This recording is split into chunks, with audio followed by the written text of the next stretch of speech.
Each week I receive this question on how to work with trauma so many different times, and that I thought I'd talk about a little bit today and just offer some support, a little guide that people can refer back to. And so the first thing that's necessary if we're working with trauma within ourselves is we have to find ourselves in a safe space. And so it's important, the first thing we do is we get grounded. Of course, if there's any dangerous situation, we leave that situation. But because most of us, we don't live in a war zone, a safe space may just be simply going into your bedroom, your meditation room, a church, a temple, your local yoga center. And it's just this invitation just to start off knowing very clearly, I am safe. I'm safe. And so if you take some deep, full breaths, and just connect with this sense of safety. You feel your feet on the ground. You're relaxing in your nature. You may notice all sorts of feelings in your body. But the first thing we must do is realize, I am safe. Right here, right now. And so then number 2 is we have to learn how to work with our thoughts. So if we have a lot of trauma, there's a good chance, that the trauma's in our body, but it's fueling, all sorts of thoughts, crazy thoughts, unhelpful thoughts, unhealthy thoughts. We may have, really unconscious belief systems. Like for example, when I was going through my divorce, I somehow learned, I had this thought, this belief system, that all women hated me. And so it sounds funny saying it out loud right now, but I just used to walk around in the world just thinking half of the planet hated me. And so when we're working with thoughts, we have to be willing to step back into this mindful space. Step back and just be able to witness our thoughts and just notice, are these thoughts helpful? Are they true? Or is this just an unconscious story that's running through my nervous system because of the trauma that's within me? And so we have to be willing just to surrender those thoughts, to let them go, to unhook from those. And then the third thing we are doing is we are connecting with that which is good, that which is eternal, that which is innocent and compassionate. And so we're unhooking from our thought stream, and we're coming down into our heart, and we're connecting just with this innocent space of love. And we all know this space. This is the space that sees, that witnesses, that registers the pain.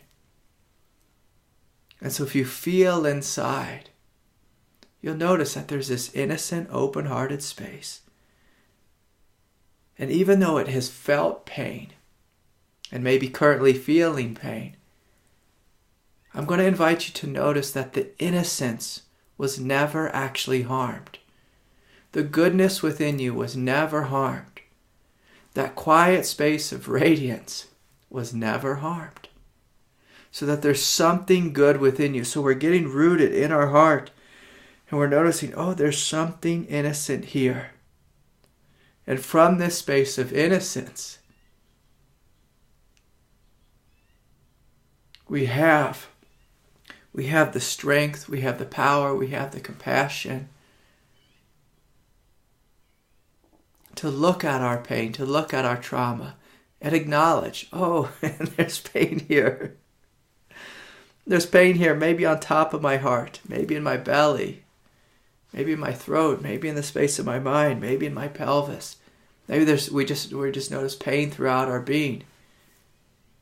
But from this compassionate space, we are meeting the pain with love. And so what that means is we acknowledge the pain. We say, oh yes, I see you. But we don't go up into the story and get lost and replay the story. We just stay with the felt sense of the pain, the feeling, the energy, the hotness, the coldness, the tightness, the tension, the intensity. And we breathe into the fire. We breathe into the heartache. And so we're connecting with our Buddha or Christ-like nature. And we're just breathing into the pain. And so we're acknowledging it, we're feeling it, and we may notice tears come, we may notice the body shakes, we may notice our heart breaking. But your job again is to breathe, feel your feet on the floor, and know, I'm okay. I'm okay. And at this point, I could even encourage you to work with this mantra. As you breathe in, there's just this sense of like, I love you. I love you. So you're holding that child within you, the one who felt and who experienced the pain. You're holding that child who has a broken heart, and you're saying, I love you, as you breathe in. And as you breathe out, we're saying, and it's okay. I love you, and it's okay. I love you, and it's okay. I love you, and it's okay. And we're breathing. And so oftentimes when we breathe in this way, the feeling will even intensify. And so I'm going to invite you again to imagine that pain as a child. And as a parent, sometimes you see your child struggling. And so you pick that child up. You hold the child. You rub her back. You breathe into her and you say, I love you, sweetie. And it's okay.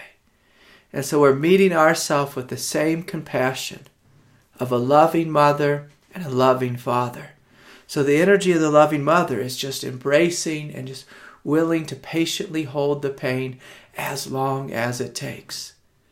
And so whether that's for a minute, an hour, a day, a week, a year, whatever it is, we're holding the pain. And simultaneously, we're connecting with that divine masculine, that sense of strength of backbone that says, and it's okay. I believe in you. I see you. I know you're good. I'm strong enough to sit here and to love as long as it takes. And so we're being patient, we're breathing, we're loving. And so this is the practice. This is the practice, is to feel, to experience, to let go, and begin to realize, I am okay. I am good. I am divine. This is what we are realizing. I'm okay. I'm okay. I'm so okay. I can breathe into this pain and let it go. I'm good. There's something good about me, about my humanity. There's something innocent and good that's here. And I am divine. When you do this work, you're connecting with your radiance. You're connecting with your compassion. You're connecting with this overwhelming sense of love. And you're realizing, I am divine. And so I encourage you to sit with this as long as it takes. As long as it takes. And then when we're done, I'm just going to invite you to remember, just to hold this worldview. This greater worldview. Because what most people do is that sometimes they'll do this healing work and then they just go back to their everyday, traumatized or habitual consciousness. And so afterwards, we have to realize, we have to hold these inner attitudes. We have to cultivate a sense of, I'm safe. I'm safe in the world. I am actually safe. I don't live in a war zone. I may have went to war, but now I'm home and I am safe. And so if we're not safe, we have to get to a safe place. It's hard to heal. In fact, your body will not let go of trauma unless you're in a safe place. And so if we're in an abusive relationship, we have to leave. And so the first thing is this inner attitude of knowing I am safe. The second inner attitude we must adopt is that of a good parent, a good mother and a good father. We're patient, we're loving. If we see pain, we continually embrace it, and we simultaneously continually know, and I'm okay. A good father and a good mother transmits this energy to their child eternally. I love you and you're safe. I believe in you. We're going to get through this. Now, for some of us who didn't have a good mother or a good father, this is an attitude we have to cultivate so that we have a healthy sense of self, a healthy sense of love, a healthy sense of trust in life. Okay, beautiful. The third thing is just to continue to breathe, breathe, breathe. To know that in the past, if I was traumatized, I probably walk around with shortness of breath. I probably don't fully embody myself. I've probably unconsciously repressed or stored, pain within me. And so in order to liberate that pain, I need to breathe, breathe, breathe. Beautiful. And then, of course, one of the major things we have to do is we have to correct our negative self-talk. So oftentimes when we've experienced trauma, we have a negative self-talk where we think of ourselves as unworthy of love, unworthy of support, unworthy of time or attention. We actively ignore or deny ourselves. We say mean or ruthless things to ourselves. And so in order to live in a compassionate, awakened way, we have to talk kindly to ourselves. We have to look in the mirror and smile. We have to see there's something good here. We have to say, oh yes, I am good. We can't repeat that same story over and over again, that I'm unworthy, that the other person should go first, that no one loves me.